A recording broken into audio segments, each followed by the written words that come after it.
Welcome to Tim's Time. Well, as you can tell, I'm in my Carolina attire. We are on the last night of Bible school.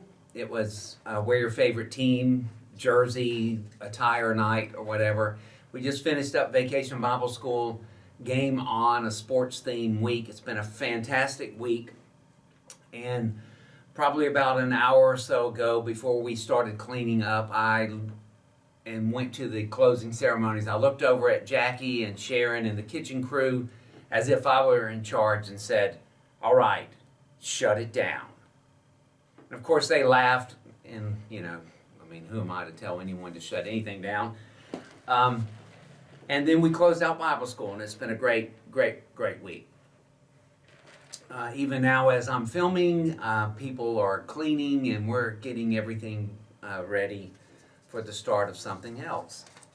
Which brings me to the subject of Tim's Time. We've been looking at quotes that are from my desk, and I have two quotes I want to share with you, and then beginning next week we will start something else. Our church is going to go back into 432 revisited mode and a 40-day emphasis on prayer.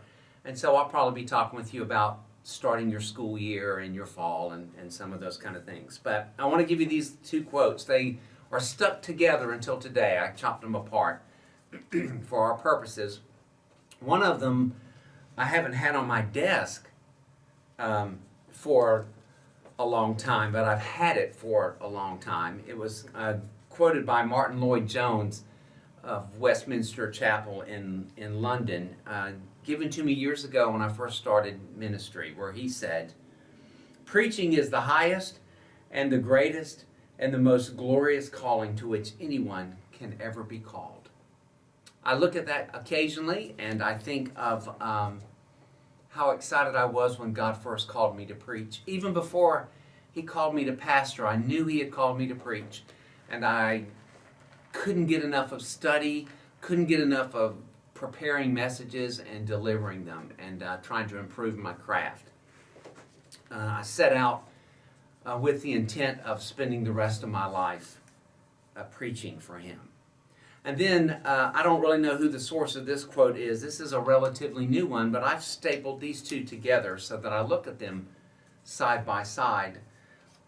This one says, was written by a pastor who said, "I want to get to the finish line, still in love with Jesus, still in love with the church, still in love with being a pastor.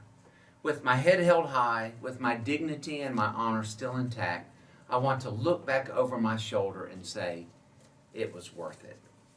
And I read those two together, and a little voice encourages me to try to stay faithful and try to finish well.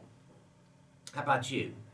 You may not be a pastor, but you're a leader of some sort. You're a minister of some sort. You're an influencer, an encouragement.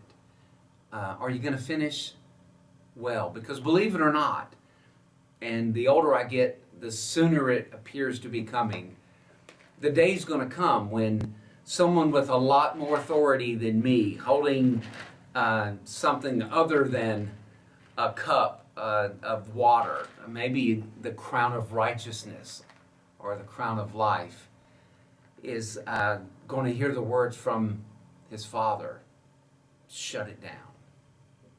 And it's going to be gone.